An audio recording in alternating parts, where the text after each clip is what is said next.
कुछ शहर सिर्फ जगह नहीं होते, वो एक कहानी होते हैं। एक ऐसी कहानी जो सदियों से बहती आ रही है, गंगा के निर्मल जल की तरह। मैं आया हूँ उसी शहर में जिसे देवताओं का प्रवेश द्वार कहा जाता है। ये है हरिद्वार, जहाँ हिमालय अपना आंचल छोड़ता है और गंगा धरती को छूती है। ये शहर सिर्फ आस्था का सेंटर नहीं, बल्कि इंडिया के कल्चर का पहला पन्ना भी है।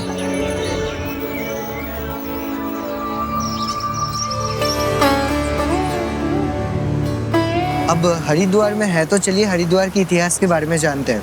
हरिद्वार के काफ़ी सारे नाम हैं, जैसे मायापुरी, गंगा द्वार, लेकिन इसके दो मेन मतलब निकाले जाते हैं। जैसे हर यानी शिव की द्वार और हरि यानी विष्णु की द्वार। अब मतलब चाहे कोई भी हो, मेन बात यही है कि यहाँ पे गंगा मैया धरती पे उतरते हैं। जिसके पीछे की कहानी बहुत पुरानी है। 3 पीढ़ी तक राजा सागर, अंशुमन और भगीरथ ने यहीं पे तप किया था माँ गंगा को धरती पे बुलाने के लिए। उनके इस तप से प्रसन्न होकर ब्रह्मा जी माँ गंगा को धरती पे भेजने के लिए तैयार हो गए। लेकिन एक चेतावनी भी थी, माँ गंगा अगर इतने तेज वेग के साथ धरती पे अवतरित होती तो धरती माँ उसे सहन ही नहीं कर पाती। तो इसीलिए ब्रह्मा जी ने कहा शिव जी की तप करने के लिए, और फिर राजा भागीरथ ने शिव जी की तपस्या शुरू की। उनकी तपस्या से शिव जी संतुष्ट होकर माँ गंगा को अपने जटाओं में धारण करने के लिए तैयार हो गए। और फिर माँ गंगा अपने तेज बहाव के साथ शिव जी के जटाओं में उतरी और शिव जी के जटाओं में बह के माँ गंगा अपने तेजी खो के फिर हरिद्वार में अवतरित हुई। तो इसीलिए यहाँ माँ गंगा का इतना सम्मान किया जाता है। तो अगर आपने हरिद्वार का नाम सुना होगा तो एक और नाम आपने ज़रूर सुना होगा उसके साथ, जो कि है हर की पैरी या हर की पौड़ी। खैर, नाम अलग अलग हो सकता है लेकिन मतलब एक ही है। ऐसा जगह जहाँ पे हरि यानी विष्णु भगवान का पैर पड़ा था। तो ऐसा क्या हुआ था जिस चीज़ का जिक्र हमें स्कंद पुराण के अंदर देखने के लिए मिलती है।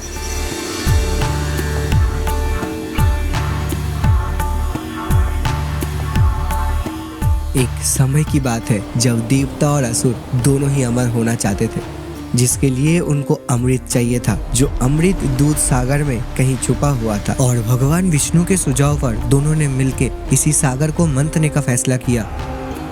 लेकिन अमृत से पहले ही समुद्र से भयानक विष निकला, जो विष इस पूरे दुनिया को खत्म कर सकता था। तब इस धरती को इस भयानक विष से बचाने के लिए महादेव ने इस विष को अपने गले में धारण किया और नीलकंठ बने। विष के बाद समुद्र से कई चीज निकले, जैसे लक्ष्मी माता, कामधेनु और अमृत कलश। जिस अमृत को भगवान विष्णु ने मोहिनी अवतार लेके असुरों से चुरा के देवताओं को दे दिया।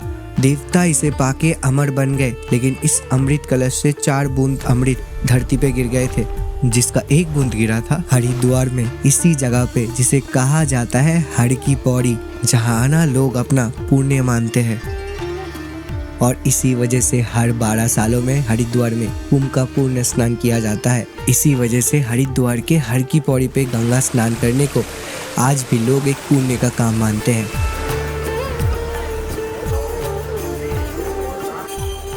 हरिद्वार के घाटों पे एक अलग ही जिंदगी देखने के लिए मिलती है, जहाँ रोजाना लाखों लोग आते हैं।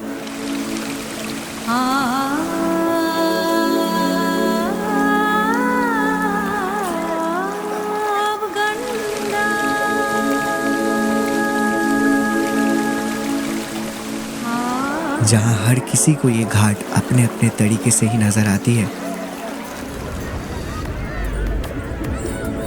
घाटों पे दिन भर चहल पहल तो देखने के लिए मिल जाती है, लेकिन जिंदगी यहाँ काफी स्लो चलती है। जहाँ कुछ लोग इसे कैमरे में कैद करके खुश है, वहीं कुछ लोग इस पानी में बस एक डुबकी लगा के। लेकिन मुझे एक सवाल आया, इतने लोग यहाँ क्यों आते हैं, बस एक डुबकी लगाने के लिए? ठीक तभी मुझे हरिद्वार का एक दूसरा भाग भी दिखा।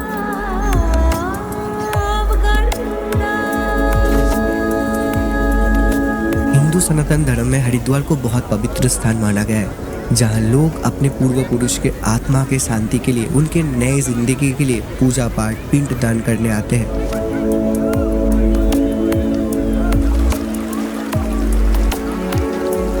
इस बात को हमें और भी अच्छी तरीके से समझाए।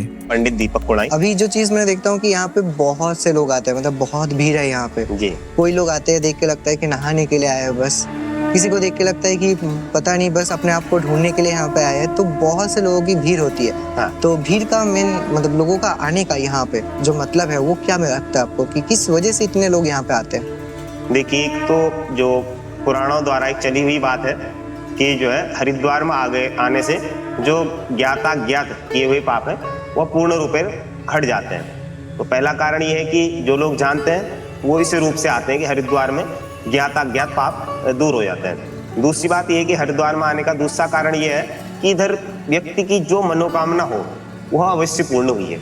माँ गंगा माई का कुछ इस प्रकार का आशीर्वाद रहा है कि इधर जिसकी जो मनोकामना रही वो मनोकामना पूर्ण हुई। दूसरा, कुछ लोग इधर अपने पितरों को तृप्त करने के लिए आते हैं क्योंकि इधर नजदीक में अपना कुशावर्त घाट है, उधर पे श्राद्ध वगैरह करते हैं, एकोदिष्ट श्राद्ध, पार्वण श्राद्ध, तर्पण, त्रिपिंडी श्राद्ध इत्यादि श्राद्ध करते हैं। तो उस हिसाब से भी थोड़ा इधर भीड़ भाव रहता है। दूसरा, हम देखें तो यह पूरा पहाड़ों की गोदियों में है। एक प्रकार से देखा जाए तो पूर्ण रूप में पर्यटन स्थल भी है। गंगा जी की पवित्र निर्मल धारा है, पर्वतों की गोद है, तो उसके बीच में अगर हम खेलें तो एक इस प्रकार की अनुभूति होती है कि हम अपनी माँ की गोद में खेल लें। तो व्यक्ति इधर ये है कि अगर एक बार आ गया तो उसकी बार बार आने की भी चेष्टा होती है, क्योंकि माँ की गोद ऐसी है, व्यक्ति कितना ही परेशान क्यों न हो लेकिन माँ की गोद में आते से ही सारे परेशानियां भूल जाता है। उसी कारण इधर हरिद्वार में बहुत अत्यंत भीड़ रहती है। दूसरा, क्या कहा गया कि कलयुग में साक्षात एक गंगा जी ही है जो व्यक्ति को नॉर्मल रूप से दिख सकती है। बाकी देवताओं को देखने के लिए आदमी को अपना चित्त मन निर्मल करना पड़ेगा, लेकिन गंगा माई की इस कलयुग पर ऐसी विशेष आशीर्वाद रहा है कि हम कलयुगी प्राणियों पर कि गंगा माँ में साक्षात है, तो जिस कारण इधर भीड़ भाव जमजमाट रहता है। लेकिन हरिद्वार में देखने के लिए गंगा मंदिर के अलावा भी बहुत सारे मंदिर हैं, तो चलिए उनके बारे में भी जान लेते हैं। क्योंकि हरिद्वार को आस्था का केंद्र माना जाता है, इसलिए हरिद्वार में आपको बहुत से मंदिर देखने के लिए मिलते हैं। जहां यहाँ के सबसे दो फेमस मंदिर हैं, एक तरफ मनसा देवी मंदिर और दूसरी तरफ चंडी देवी मंदिर। दोनों मंदिर ही पहाड़ों के ऊपर बसी है, जहां आप रोपवे से पहुंच सकते हैं।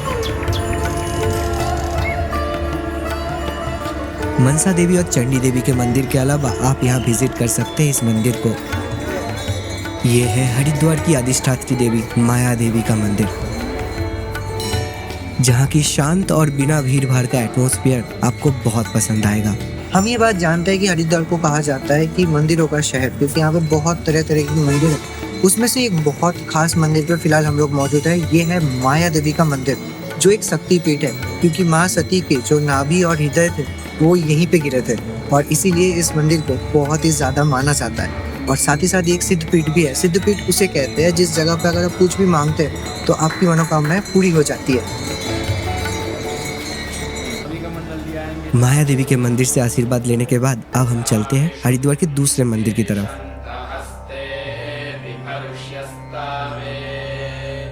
अभी हम आए एक बहुत ही खास मंदिर में, जिसके बारे में बहुत कम लोग ही जानते हैं। इससे पहले शायद आपको भी यही लगता होगा कि पशुपतिनाथ का इकलौता मंदिर नेपाल काठमांडू में मौजूद है, लेकिन पशुपतिनाथ का एक और मंदिर मौजूद है इंडिया में, जो है हरिद्वार में, जहाँ पे पशुपति महादेव की पूजा किया जाता है। और ये मंदिर बहुत खास है क्योंकि यहाँ ना आपको कोई भीड़ मिलेगी, ना कोई शोर शराबा, प्योर शांति।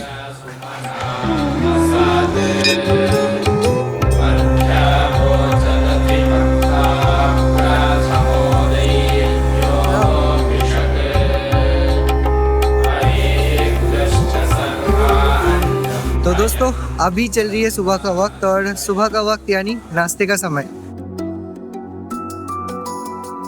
और हरिद्वार में सबसे ज़्यादा जिस चीज़ के बारे में सुना है वो है यहाँ के स्पेशल वेज खाने का, और जिसमें से एक जगह का नाम सुना है नाश्ते के लिए स्पेशली, वो है मोहन जी पूड़ी वाले। हरिद्वार के घाट के पास ही पड़ता है ये पूड़ी सब्जी का दुकान। सुबह से लेकर शाम तक आपको भीड़ में ही नजर आता है, और यहाँ का 100 रुपए में 4 पूड़ी और सब्जी का कॉम्बिनेशन बहुत फेमस है, तो हमने भी ट्राई किया पूड़ी सब्जी। हरिद्वार में मैंने काफ़ी दिन बिताया, जहाँ मैं सुबह से निकलता शाम तक इन गलियों में घूमता रहता।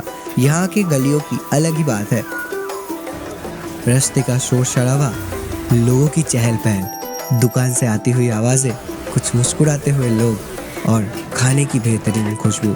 मैंने ऐसा रियलाइज़ किया कि ये गलियाँ ही है जो हरिद्वार को ज़िंदा रखती है। और इन्हीं गलियों में घूमते घूमते मैं जहाँ पहुँचा एक दुकान पे खाने के लिए।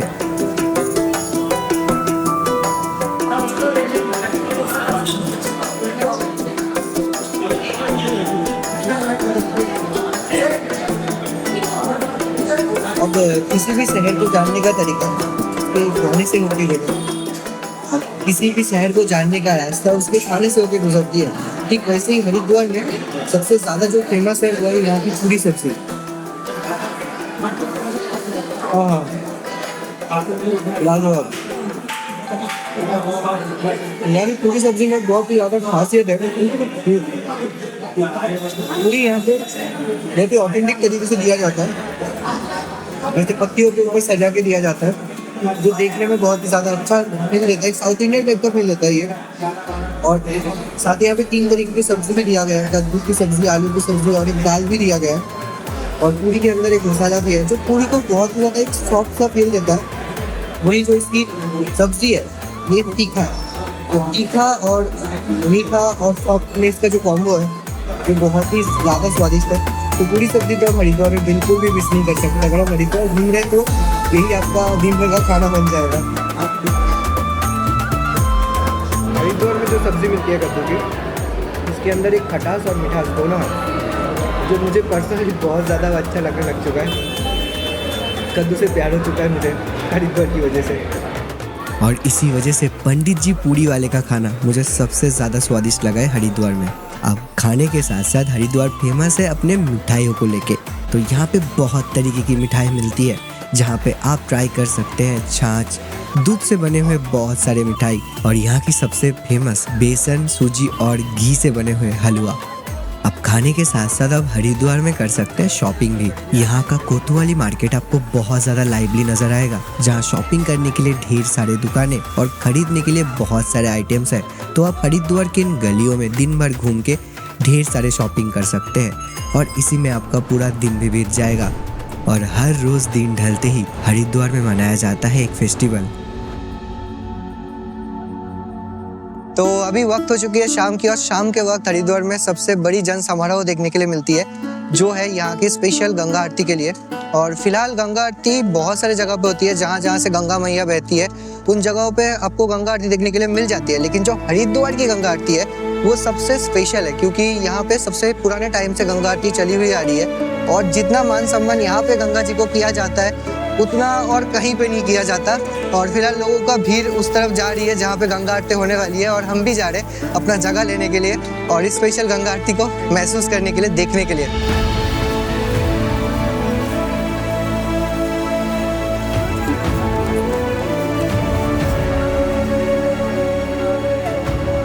अर्की पॉट के गंगा घाट पे फिलहाल हम मौजूद है, और यहाँ पे एक जगह हमने ले लिया साइड में। होप सो कि यहाँ से बहुत अच्छा गंगा आरती है। बाकी भीड़ भी बहुत ज़्यादा इकट्ठा होने लग चुकी है, आरती की तैयारी भी शुरू हो चुकी है। तो देखते हैं आज की आरती कैसे दिखती है हमें इस जगह से।